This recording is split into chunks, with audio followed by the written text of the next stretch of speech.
네, 우리 반갑습니다. 오늘 10월 24일 우리 목요일 아침이에요. 이번 주 중에는 날씨가 급격하게 좀 시원하다 못해 좀 춥다라는 느낌이 들 정도로 굉장히 쌀쌀해진, 밤낮으로는 굉장히 쌀쌀하고요. 낮에도 뭐 따뜻하다보다는 좀 썰렁한 느낌이 있습니다.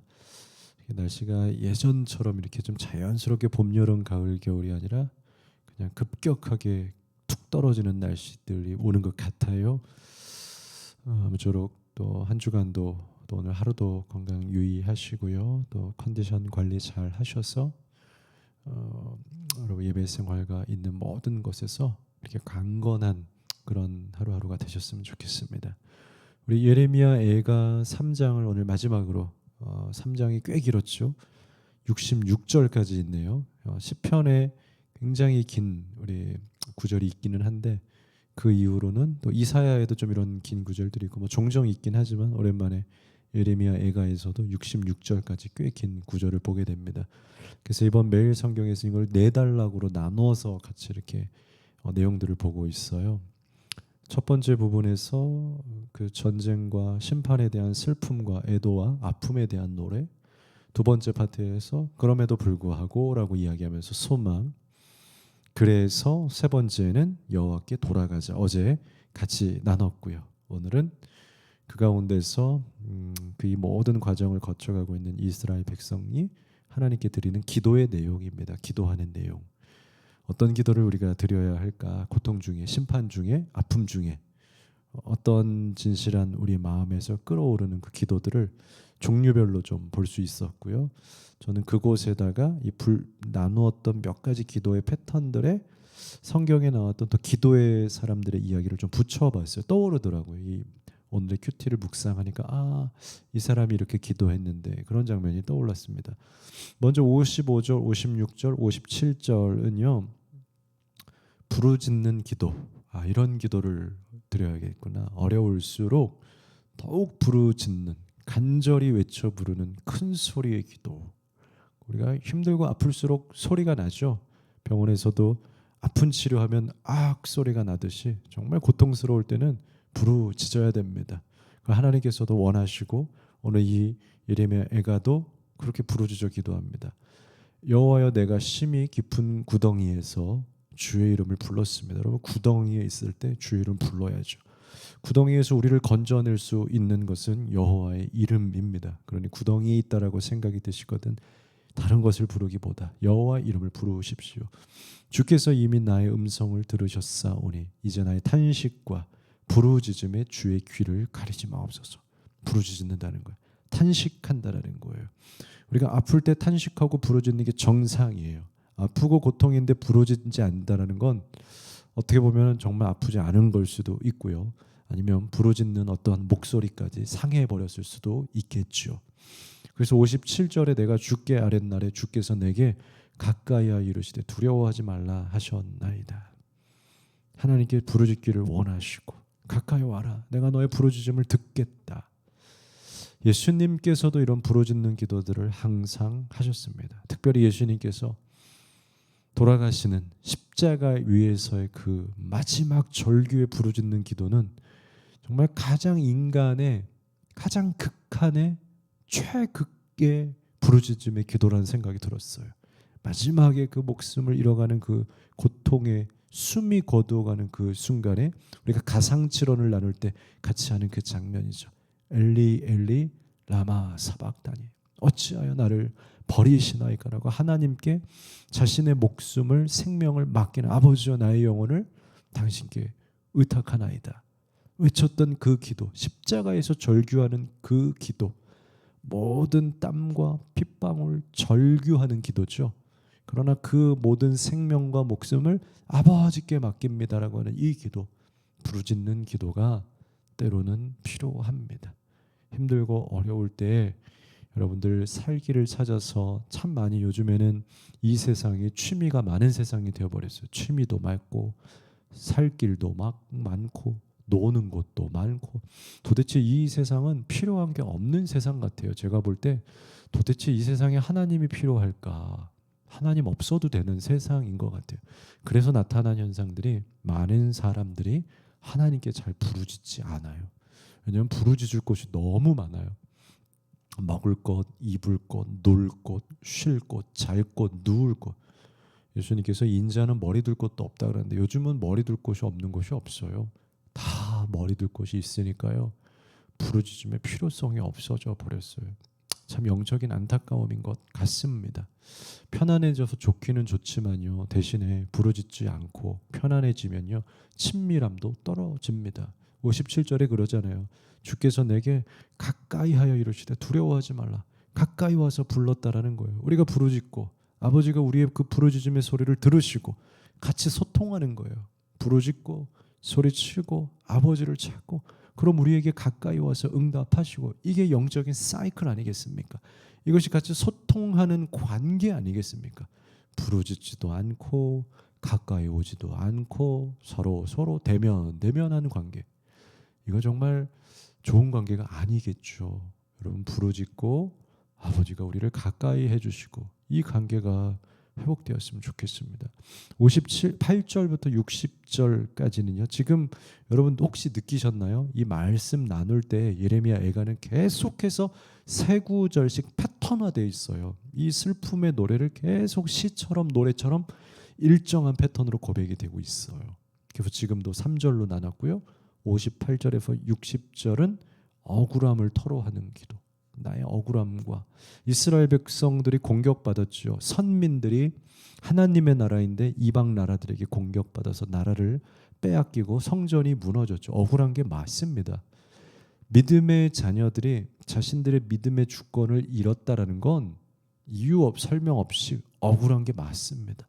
우리가 믿는 자로서 믿는 자의 권위를 잃었다라는 건 억울한 거예요. 그런데 억울하지 않다.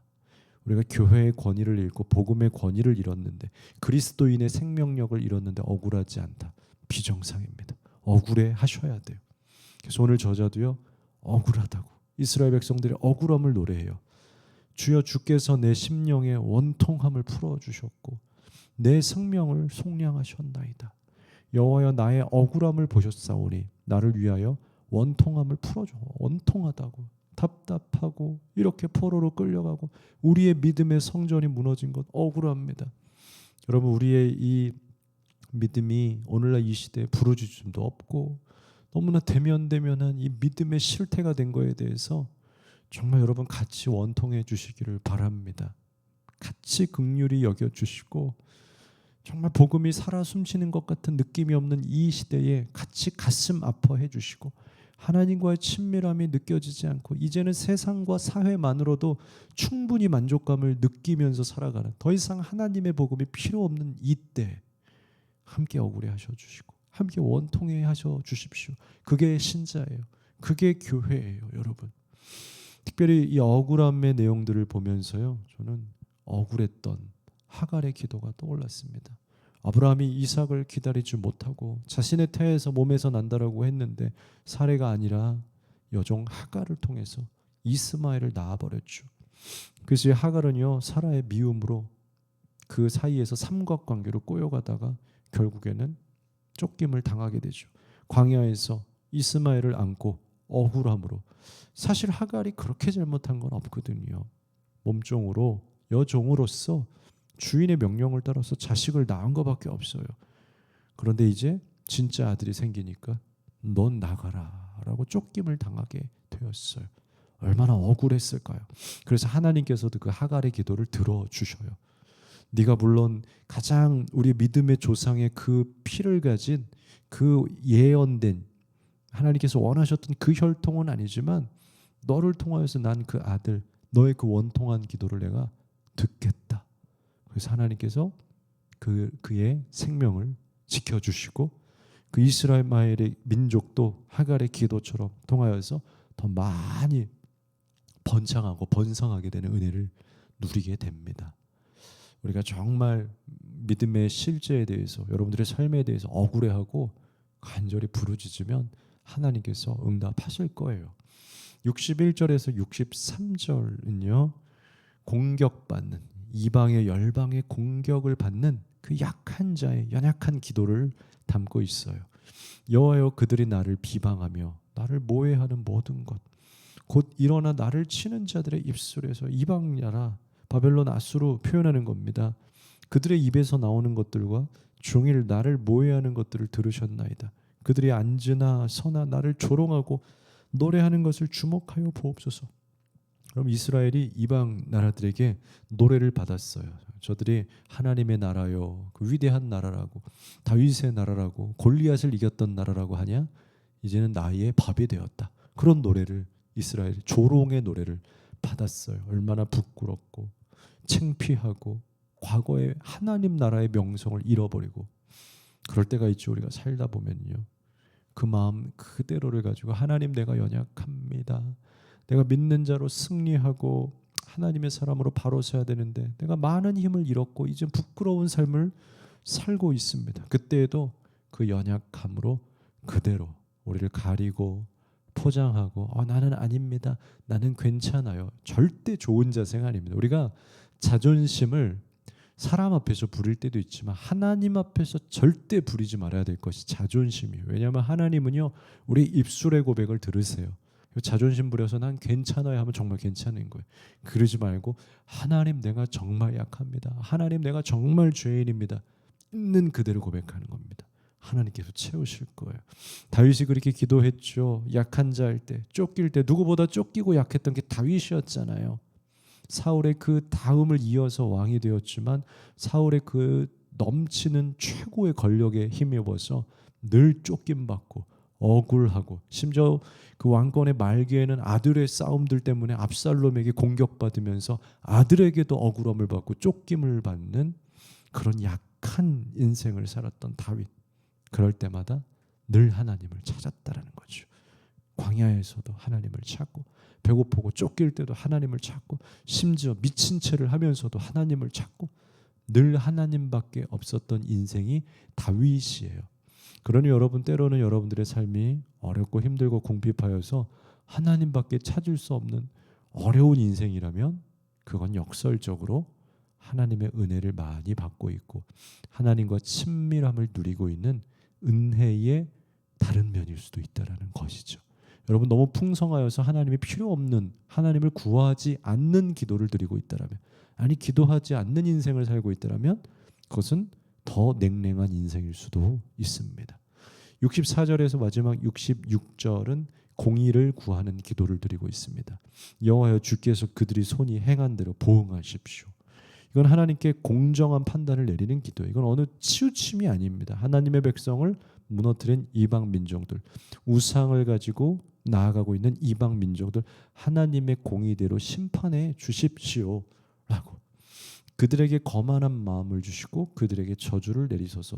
주께서 진노로 그들을 뒤쫓으사 여호와의 하늘 아래서 멸하소서. 하나님이 하나님의 공의로 정의롭게 심판하실 거예요. 그렇게 기도하는 게 우리의 또한 기도입니다. 왜냐하면 우리가 하나님 앞에 하나님 말씀대로 살았고 하나님이 하나님이시더라면 하나님은 분명히 누구의 편도 아니에요. 공의의 편이에요. 정의의 편이에요. 우리가 말씀 위에 살았더라면 분명히 억울할 때 들으시고 응답하시고 또한 그렇게 평가하시고 해 주실 거예요. 그걸 우리는 공의를 구하는 기도라고 하는 거예요. 무조건 내 편에 주세요가 아니에요. 믿음의 편에 서 주십시오. 기도의 편에 서 주시고 말씀대로 살았던 인생들을 하나님 기억해 주십시오. 이걸 우리는 공의의 기도, 정의의 기도라고 하는 겁니다. 이스라엘의 악한 이방 민족들이 자신들을 이기고 성전을 무너뜨린 이거는 굉장한 범죄거든요. 영적 죄악이거든요. 그들을 심판해 주십시오. 마땅한 명분입니다, 여러분. 선민을 무너뜨린 것, 그리고 성전을 무너뜨린 것, 그리고 하나님의 이름을 떨어뜨린 것, 하나님의 이름을 조롱한 것, 이거 심판 받아야 되거든요. 바로 공의의 기도. 여러분 하나님 말씀대로 사십시오. 하나님 말씀대로 그 말씀 아래에서 양심과 믿음의 영적인 삶을 살아가십시오. 그리고 공의를 구하십시오. 그러면 하나님께서 옳은 대로 하실 거예요. 엘리야의 기도가 떠올랐어요. 이방의 악한 우상들, 바알과 아세라의 그 신상들과 우상들, 그 무당들이죠. 그것들을 섬기고 있는 세상 우상의 왕들, 그들과 홀로 전쟁했던 갈멜산의 전투, 악한 영들을 대적하면서 하나님의 신이, 하나님의 왕이, 하나님의 이름이 여호와의 이름 아닙니까? 당신의 이름이 높임을 받게 해주십시오. 하나님의 불이 이곳에 내리게 해주십시오. 그랬을 때 모든 우상들을 태워버리지 않습니까? 우리가 정말 엘리야처럼 이렇게 어렵고 힘든 순간에 하나님의 공의를 구하면서 하나님의 불이 임하기를 여러분 기도하시면 좋으실 것 같습니다. 하나님은 믿는 자의 편이세요. 하나님은 말씀의 편이고 정의의 편에 있으세요. 그런 여러분들이 말씀으로 살아가고 있다면 하나님이 분명히 기억하실 겁니다. 하나님이 분명히 마음에 담아두셨다가 가장 적절한 때에, 하나님은 시간으로 움직이시거든요. 가장 적절한 타이밍에 분명히 그렇게 행하여 주실 것입니다. 기도하겠습니다. 하나님, 오늘 예레미야 애가 3장의 마지막 기도의 부분, 어렵고 힘들고 심판 속에서 고통당하는 민족이 하나님께 진실하게 부르짖어 억울함 속에서 했던 이 기도, 오늘 우리 인생에 기억하며 우리의 삶에 이스라엘과 같은 험한 고난이 다가올 때 우리가 다른 것을 찾지 않게 하시고 하나님을 구하여 부르짖고 친밀하게 하나님 앞에 억울한 진심을 내어드리며 공격받는 그 약함을 내어드리며 아버지의 은혜를 구하는 기도의 사람들로 모든 위기와 어려움들을 이겨 헤쳐 나아가는 우리 모든 성도들 되게 하여 주시옵소서. 예수님의 이름으로 감사하며 기도합니다. 아멘.